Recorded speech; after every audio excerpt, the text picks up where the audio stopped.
Yeah, we'll close out with, I guess we can come up with a couple of shining moments here. We're taping this as a Truck Series race for NASCAR is going on right now. Obviously, we have F1 Academy this weekend, so we'll see who some of the standouts are here in just a couple of days.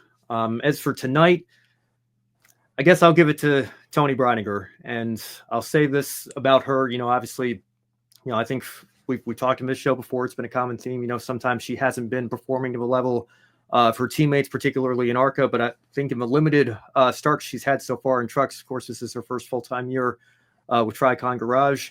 I think she's picking up the pace a little bit here. Forgive me, I've been keeping an eye on the basketball, getting ready for the show tonight, so no truck race at Homestead's going on as we're taping this. So not sure entirely where she's running there right now, but she's got a very good team this year. Of course, Corey Heim is a tremendous talent. As far as I'm concerned, he should be racing on Sundays, but he's still racing with Tricon in the Truck Series this year and will be a championship favorite. So she's got the equipment to get the job done, and the sky will be the limit for her.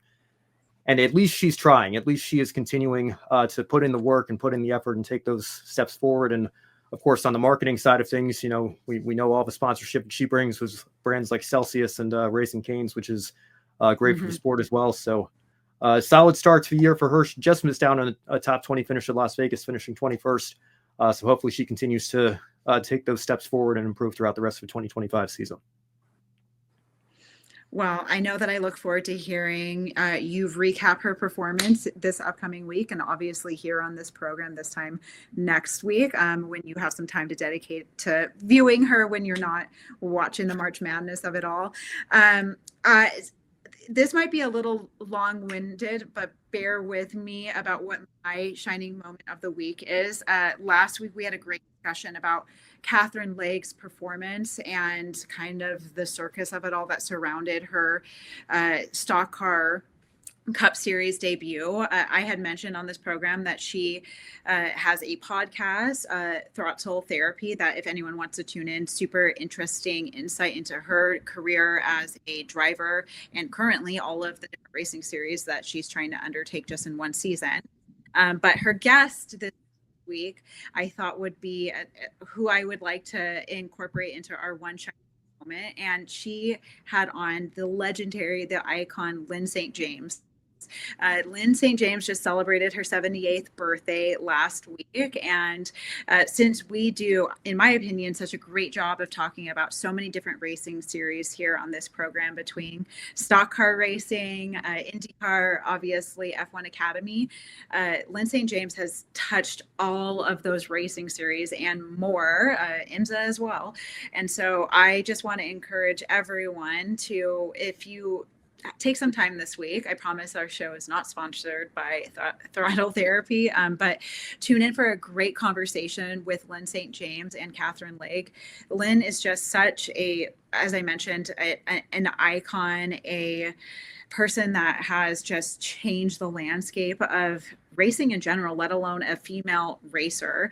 But she's been such an advocate for, inclusion in sports, and her story is just incredibly interesting. And I'll just tease a bit of the conversation with the inspiration for her to get behind the wheel and race fast cars was that she had seen an advertisement for Ford and feminism. And that was all that she saw and read. And that was what encouraged her to take a leap of faith into making this her entire life and world. So happy belated birthday to Lyn St. James. We're so grateful that you've been present part of this culture and our community. And for myself, someone that is a inspiration for me to be, an advocate for more women to participate and be a fan, an athlete, and just come together and share our love for motorsports. So happy birthday, Lyn St. James, and you're my shining moment of the week and every day of the year.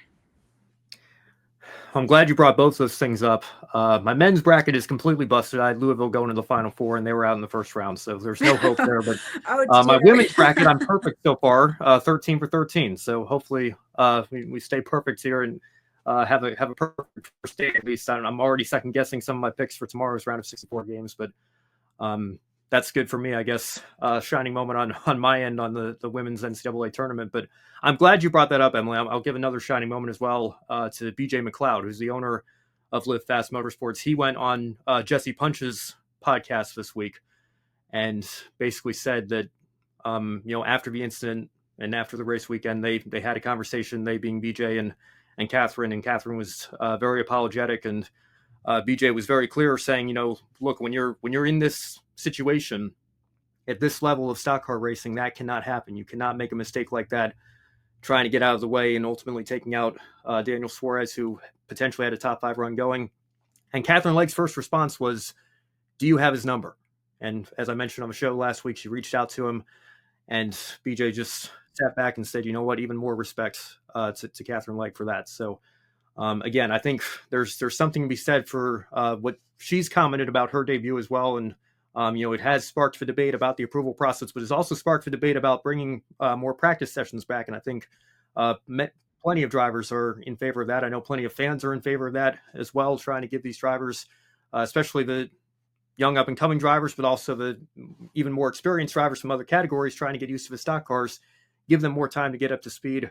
Hopefully NASCAR listens to them and starts bringing back some extended practice sessions for those drivers in particular. But I hope to see Katherine Legge back. I hope to see her on a road course or at a race weekend where we could maybe have more practice, or probably what would be best for her is some more Xfinity starts. If she's that serious about trying to make this stock car chapter of her career work, that's probably that, or even trucks, or even ARCA, like she raced at Daytona, I think would be a good place for her to get some more experience. And then hopefully she could be welcomed back into the Cup Series under slightly better circumstances, rather than just having a week and a half to prepare for her debut at a short track.